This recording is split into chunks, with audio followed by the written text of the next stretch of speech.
ನಮ್ಮ ರಾಯಚೂರು ಅಂದರೆ ಹಾಗೆ ಎಡೆದೊರೆ ನಾಡು, ಭತ್ತದ ಕಣಜ, ಚಿನ್ನದ ಕಣಜ ಅಂತ ಹೇಳ್ತಾರೆ. ಇಲ್ಲಿ ನೋಡಿ ಸ್ನೇಹಿತರೆ, ದಯವಿಟ್ಟು ಅಲ್ಲಿ ರಾಯಚೂರನ್ನು ಪೂರ್ಣ ಪ್ರಮಾಣದಲ್ಲಿ ನೀವು ಸವಿಯಬಹುದಾಗಿದೆ. ಅದೇ ರೀತಿ ಈ ದ್ವಾರದಲ್ಲಿ ನೋಡಿ ಸ್ನೇಹಿತರೆ, ಈ ದ್ವಾರದಲ್ಲಿ ನಿಮಗೆ ರಾಯಚೂರು ಬಸ್ ಸ್ಟ್ಯಾಂಡ್ ಕಾಣುತ್ತೆ ಸ್ನೇಹಿತರೆ. ಅಲ್ಲಿ ನೋಡ್ಬೋದು ನೀವು, ಅಲ್ಲೇನಿದೆ ರಾಯಚೂರು ಬಸ್ ಸ್ಟ್ಯಾಂಡು, ನಿಮಗೆ ನಮ್ಮ ಹೃದಯ ಭಾಗ ಆಗಿರ್ತಕ್ಕಂಥ ರಾಯಚೂರು ಬಸ್ ಸ್ಟ್ಯಾಂಡು ನಾವು ಕೋಟೆಯ ಮೂಲಕ ನೋಡ್ಬೋದು.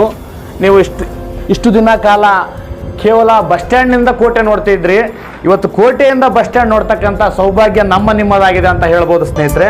ರಾಯರ ಊರು ರಾಯಚೂರು, ಬಿಸಿಲ ಊರು, ಸೂರ್ಯನ ಸೂರು, ಚಿನ್ನದ ಊರು, ಭತ್ತದ ತವರು, ಪವರಿನ ಕದರು, ರಾಯಚೂರು. ನಮಸ್ಕಾರ ವೀಕ್ಷಕರೇ, ನಾನು ಹೈದರಾಬಾದ್ ಕರ್ನಾಟಕದ ಹೃದಯ ಭಾಗವಾಗಿರ್ತಕ್ಕಂಥ ರಾಯಚೂರಿನಲ್ಲಿದ್ದೀನಿ. ಅದು ರಾಯಚೂರು ಕೋಟೆಯಲ್ಲಿದ್ದೀನಿ ಅನ್ನೋದೇ ಒಂದು ಹೆಮ್ಮೆಯ ಸಂಗತಿ ಸ್ನೇಹಿತರೆ. ನಮ್ಮ ರಾಯಚೂರು ಕೋಟೆ ಬಗ್ಗೆ ಹೇಳ್ತಾ ಹೋದರೆ, ನಮ್ಮ ರಾಯಚೂರಿನ ಬಗ್ಗೆ ಹೇಳ್ತಾ ಹೋದರೆ ನಮಗೆ ಪದಗಳೇ ಸಾಕಾಗಲ್ಲ ಸ್ನೇಹಿತರೆ. ಯಾಕಂದರೆ ವೀರ ಶೂರರ ಹೋರಾಟಗಾರರ ನೆಲ ಇದು ರಾಯಚೂರು. ಈ ರಾಯಚೂರು ಸ್ವಾತಂತ್ರ್ಯಕ್ಕಾಗಿ ಅನೇಕ ಜನರು ತಮ್ಮ ಪ್ರಾಣವನ್ನೇ ಅರ್ಪಿಸಿದ್ದಾರೆ. ಸ್ವತಂತ್ರ ದೊರಕಿದ ನಂತರ ನಿಜಾಮರನ್ನು ಕೂಡ ಹೊಡೆದೋಡಿಸಲು ರಾಯಚೂರು ಜನರು ತುಂಬಾ ಕಷ್ಟಪಟ್ಟಿದ್ದಾರೆ. ರಾಯಚೂರು ಜನರಿಗೆ ಒಂದು ಹ್ಯಾಟ್ಸ್ ಆಫ್ ಹೇಳ್ಬೋದು. ರಾಯಚೂರು ತಾಲೂಕು ಉತ್ತಮವಾದ ಸಂಪದ್ಭರಿತ ತಾಲೂಕು ಸ್ನೇಹಿತರೆ. ಯಾಕಂದರೆ ಇದನ್ನು ದೋಅಬ್ ಅಥವಾ ಎಡೆದೊರೆ ನಾಡು ಅಂತ ಕರೀತಾರೆ ಸ್ನೇಹಿತರೆ. ದೋಅಬ್ ಅಂತಂದರೆ ಕೃಷ್ಣ ಮತ್ತು ತುಂಗಭದ್ರಾ ನದಿಯ ನಡುವೆ ಇರತಕ್ಕಂತಹ ಫಲವತ್ತಾದ ಭೂಮಿ ಸ್ನೇಹಿತರೆ. ಆದ್ದರಿಂದ ಇದನ್ನು ದೋಅಬ್ ಅಥವಾ ಎಡೆದೊರೆ ನಾಡು ಅಂತ ಕರೀತಾರೆ. ರಾಯಚೂರನ್ನು ನಾವು ಭತ್ತದ ಕಣಜ ಅಂತಲೂ ಕರೀತಾರೆ, ಯಾಕಂದರೆ ಸಿಂಧನೂರು ಭತ್ತದ ಕಣಜ. ಅದೇ ರೀತಿ ಚಿನ್ನದ ನಾಡು ಅಂತಲೂ ರಾಯಚೂರಲ್ಲೂ ಕರೀತಾರೆ, ಯಾಕಂದರೆ ಲಿಂಗಸೂರಲ್ಲಿ ಇರ್ತಕ್ಕಂಥ ಹಟ್ಟಿ ಗೋಲ್ಡ್ ಮೈನ್ಸ್. ಅದೇ ರೀತಿ ಶಕ್ತಿನಗರದ ವಿದ್ಯುತ್ ಶಾಖೋತ್ಪನ್ನ ಕೇಂದ್ರ ಕೂಡ ಇದೆ. ಕರೆಂಟನ್ನು ಪವರನ್ನು ಉತ್ಪತ್ತಿ ಮಾಡುವ ಪವರ್ಫುಲ್ ಏರಿಯಾ ನಮ್ಮ ರಾಯಚೂರು ಅಂತ ಹೇಳ್ಬೋದು ಸ್ನೇಹಿತರೆ. ಹೌದಾ? ಪ್ರಾಂತವನ್ನು ಅನೇಕ ರಾಜವಂಶಗಳು ಆಳ್ತಾರೆ. ಪ್ರಾಂತವನ್ನು ಕಾಕತೀಯರು, ರಾಷ್ಟ್ರಕೂಟರು, ವಿಜಯನಗರದ ಅರಸರು, ಬಹುಮನಿ ಸುಲ್ತಾನರು, ಅದೇ ರೀತಿ ನಿಜಾಮರು ಆಡಳಿತ ಮಾಡ್ತಾರೆ.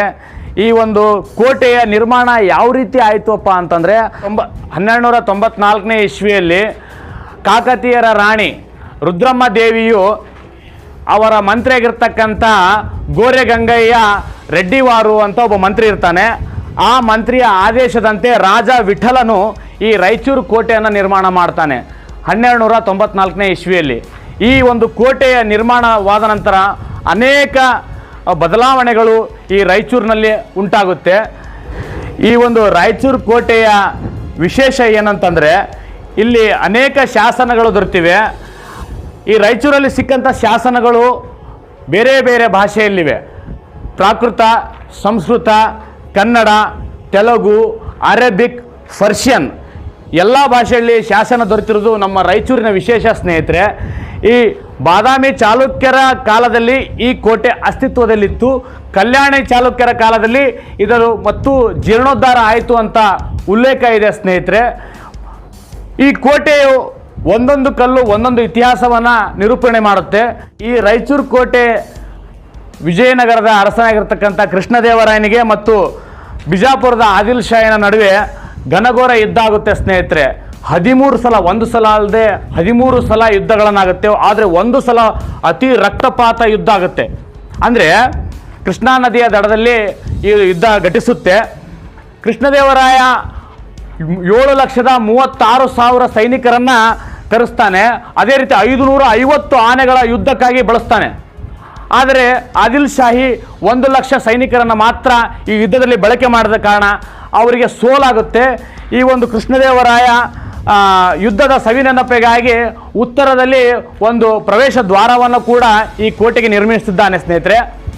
ಈ ಒಂದು ರಾಯಚೂರು ಕೋಟೆಯ ಬಗ್ಗೆ ಹೇಳ್ತಾ ಹೋದರೆ ಅನೇಕ ಇತಿಹಾಸಗಳ ನಮ್ಮ ಕಣ್ಣು ಮುಂದೆ ಬರುತ್ತೆ.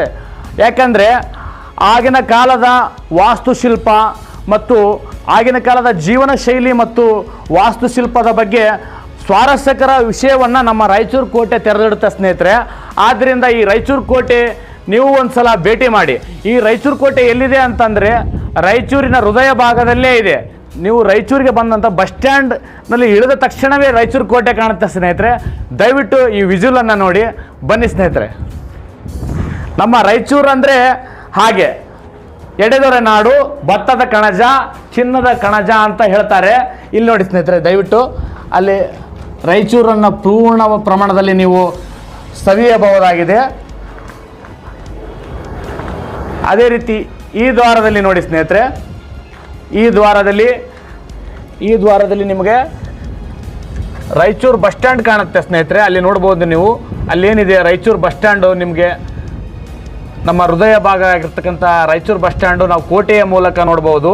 ನೀವು ಇಷ್ಟು ದಿನ ಕಾಲ ಕೇವಲ ಬಸ್ ಸ್ಟ್ಯಾಂಡ್ನಿಂದ ಕೋಟೆ ನೋಡ್ತಿದ್ರಿ, ಇವತ್ತು ಕೋಟೆಯಿಂದ ಬಸ್ ಸ್ಟ್ಯಾಂಡ್ ನೋಡ್ತಕ್ಕಂಥ ಸೌಭಾಗ್ಯ ನಿಮ್ಮದಾಗಿದೆ ಅಂತ ಹೇಳ್ಬೋದು ಸ್ನೇಹಿತರೆ. ಇಷ್ಟು ಹೇಳಿ ಸ್ನೇಹಿತರೆ, ಇನ್ನೂ ರಾಯಚೂರು ಬಗ್ಗೆ ವಿವಿಧ ವಿಡಿಯೋಗಳನ್ನು ಮಾಡಿ ಹಾಕ್ತೀನಿ. ನಮ್ಮ ಇತಿಹಾಸವನ್ನು ತಿಳಿತಕ್ಕಂಥ ಪ್ರಯತ್ನ ಎಲ್ಲರೂ ಮಾಡೋಣ. ನಮ್ಮ ಇತಿಹಾಸವನ್ನು ತಿಳಿದು ನಮ್ಮ ಪೂರ್ವಿಕರ ಬಗ್ಗೆ ನಾವು ಹೆಮ್ಮೆ ಪಡೋಣ ಅಂತ ಹೇಳ್ತಾ ಈ ಒಂದು ವಿಡಿಯೋ ಮುಗಿಸ್ತಾ ಇದ್ದೀನಿ ಸ್ನೇಹಿತರೆ. ಮತ್ತೊಂದು ವಿಡಿಯೋಗಾಗಿ ನಿಮಗಾಗಿ ಭೇಟಿ ಆಗ್ತೀನಿ. ಅಲ್ಲಿವರೆಗೂ ನಿಮಗಾಗಿ ಯೂಟ್ಯೂಬ್ ಚಾನಲನ್ನು ಸಬ್ಸ್ಕ್ರೈಬ್ ಮಾಡಿರಿ, ಕಮೆಂಟ್ ಮತ್ತು ಲೈಕನ್ನು ಮಾಡಿ ಸ್ನೇಹಿತರೆ. ಧನ್ಯವಾದಗಳು. ರಾಯರ ಊರು